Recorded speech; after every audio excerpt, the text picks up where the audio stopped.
Assalamualaikum warahmatullahi wabarakatuh. Nama saya Masraf Muhammad dengan NIM 2023 dari kelompok 7. Di sini saya akan menjawab nomor 1A, yaitu apa yang dimaksud dengan masyarakat madani. Masyarakat madani merujuk pada konsep masyarakat yang diatur oleh prinsip-prinsip Islam dalam berinteraksi masyarakat, berbangsa, dan bernegara secara harmonis. Konsep ini menekankan pada nilai-nilai keadilan, toleransi, partisipasi aktif, dan tanggung jawab sosial. Dalam perspektif Islam, masyarakat madani mendorong individu untuk hidup berdasarkan nilai-nilai moral dan etika Islam serta berkontribusi secara positif dalam pembangunan sosial dan negara. Argumentasinya terletak pada ajaran Islam yang mengajarkan prinsip-prinsip moral, keadilan, dan solidaritas. Dalam konteks ini, masyarakat madani diharapkan dapat menciptakan lingkungan sosial yang adil, menghormati kebebasan individu, serta mempromosikan kesejahteraan bersama. Dengan mematuhi norma-norma Islam, diharapkan masyarakat dapat hidup secara elegan dan membangun struktur sosial yang berkelanjutan dan seimbang. Sekian dari saya. Wassalamualaikum warahmatullahi wabarakatuh. Assalamualaikum warahmatullahi wabarakatuh. Perkenalkan, nama saya Nailia Fdapli Cahyani dengan NIM 2023 Di sini saya akan menjawab UASPAI yang nomor 1B. Jadi soalnya yaitu salah satu karakter masyarakat madani adalah tumbuhnya rasa tolong-menolong. Jelaskan maksudnya disertai dalil. Jadi masyarakat madani adalah masyarakat yang menjunjung tinggi nilai demokrasi, pluralisme, dan toleransi. Masyarakat madani juga memiliki ciri-ciri lain seperti tumbuhnya rasa persaudaraan dan solidaritas tinggi, tumbuhnya rasa tanggung jawab sosial, dan tumbuhnya partisipasi warga dalam kehidupan bermasyarakat. Salah satu ciri masyarakat madani adalah tumbuhnya rasa tolong-menolong. Rasa tolong-menolong merupakan sikap saling bantu dan menolong sesama manusia tanpa mengharapkan imbalan. Rasa tolong-menolong merupakan salah satu nilai luhur yang diajarkan oleh agama Islam. Dalam Al-Quran, Allah Subhanahu wa Ta'ala memerintahkan manusia untuk saling tolong-menolong dalam kebaikan dan ketakwaan. Allah Subhanahu wa Ta'ala berfirman dalam Quran Surat Al-Ma'idah ayat 2 yang artinya, dan tolong-menolonglah kamu dalam mengerjakan kebajikan dan takwa, dan jangan tolong-menolong dalam berbuat dosa dan bermusuhan, dan bertakwalah kepada Allah, sesungguhnya Allah amat berat siksanya. Jadi dalam ayat ini Allah Subhanahu wa Ta'ala memerintahkan manusia untuk saling tolong-menolong dalam kebaikan dan ketakwaan. Kebaikan dan ketakwaan merupakan hal-hal yang bermanfaat bagi diri sendiri dan orang lain.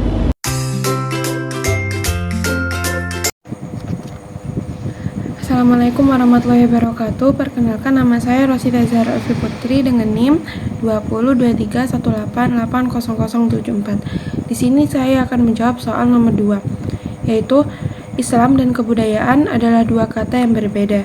Islam bukan kebudayaan, tetapi Islam menghasilkan kebudayaan yang Islami. Keduanya saling mempengaruhi. A. Apa fungsi agama dan kebudayaan dalam kehidupan manusia? Jelaskan. Budaya dan agama memiliki peran yang sangat penting dan saling terkait dalam kehidupan manusia. Berikut beberapa fungsi utama agama.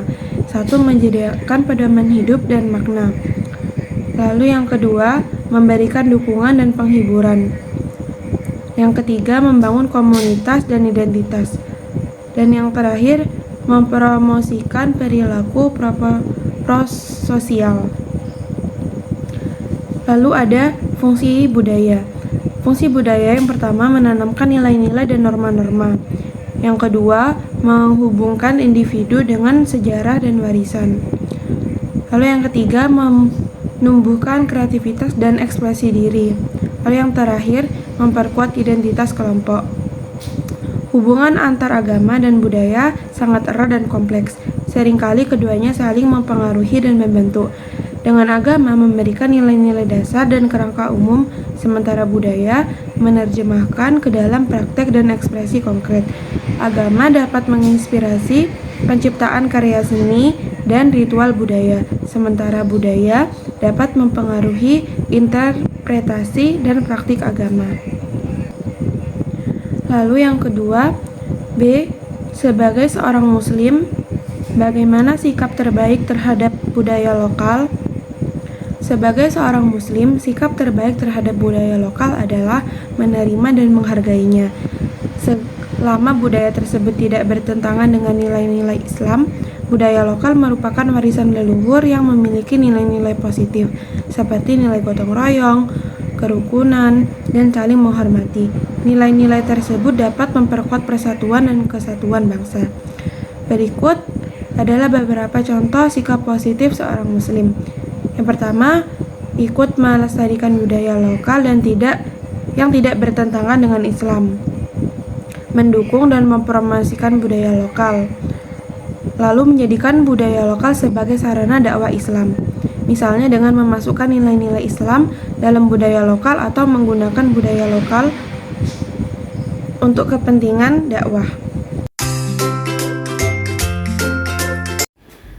Assalamualaikum warahmatullahi wabarakatuh. Perkenalkan, nama saya Nadia Sabrina Nugraha Putri dengan NIM 202318800072. Di sini saya akan menjawab soal nomor 3A UAS PAI, di mana soalnya sendiri yaitu kata demokrasi dan syura adalah dua hal yang berbeda, tetapi dalam praktiknya ternyata saling berkaitan dan terdapat banyak kesamaan.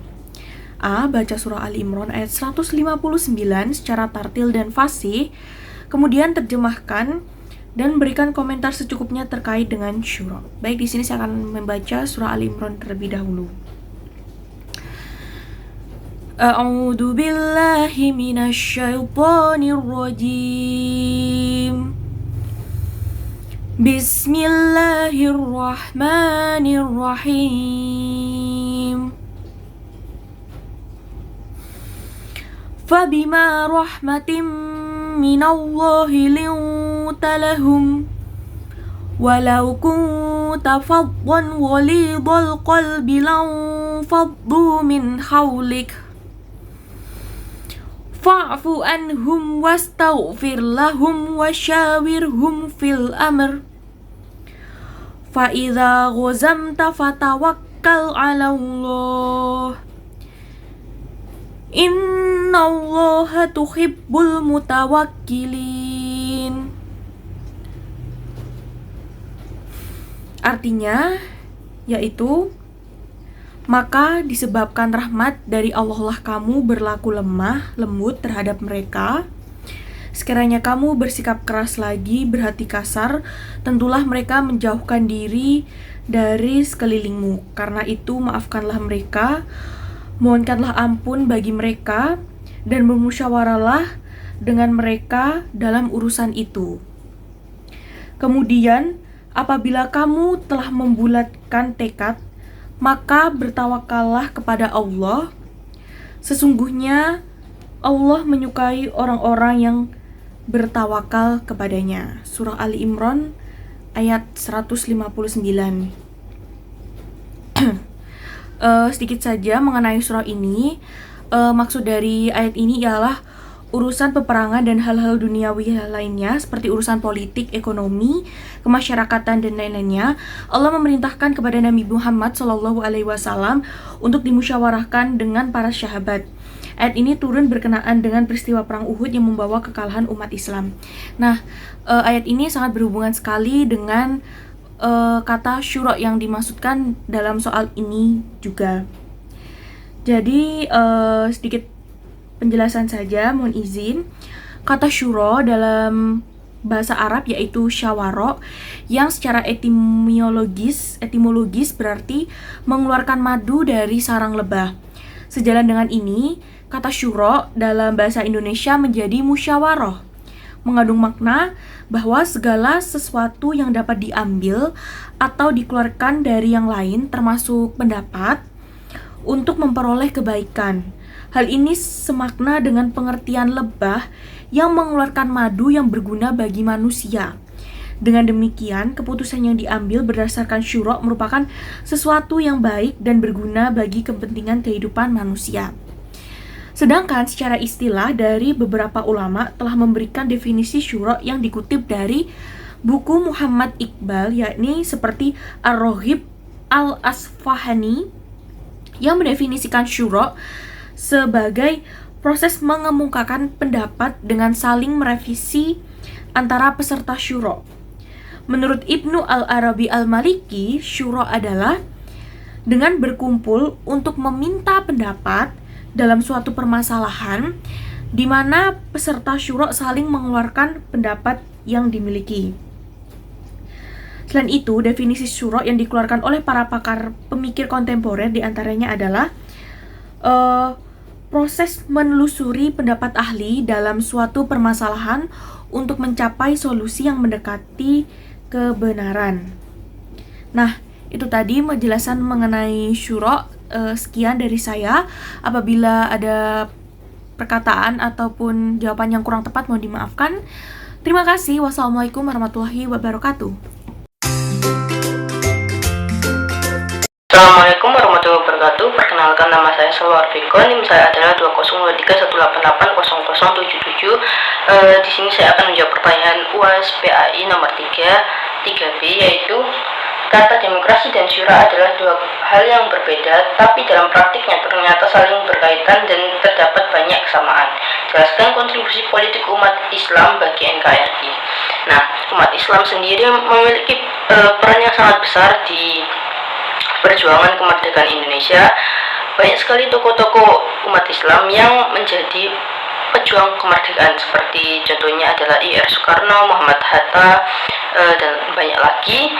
Dan setelah kemerdekaan pun umat Islam masih berperan penting dalam politik Indonesia, seperti dalam bidang politik konstitusional, yaitu kontribusi umat Islam dalam pembentukan penerapan konstitusi seperti Pancasila dan UUD NRI tahun 1945. Juga ada di bidang politik praktis, yaitu kontribusi umat Islam dalam aktivitas politik praktis seperti politik partai, ormas, dan lembaga swadaya masyarakat. Lalu juga ada dalam bidang politik sosial, yaitu kontribusi umat Islam dalam pembangunan masyarakat seperti pendidikan, ekonomi, sosial, dan budaya. Sekian dari saya. Maaf jika ada yang salah. Wassalamualaikum warahmatullahi wabarakatuh.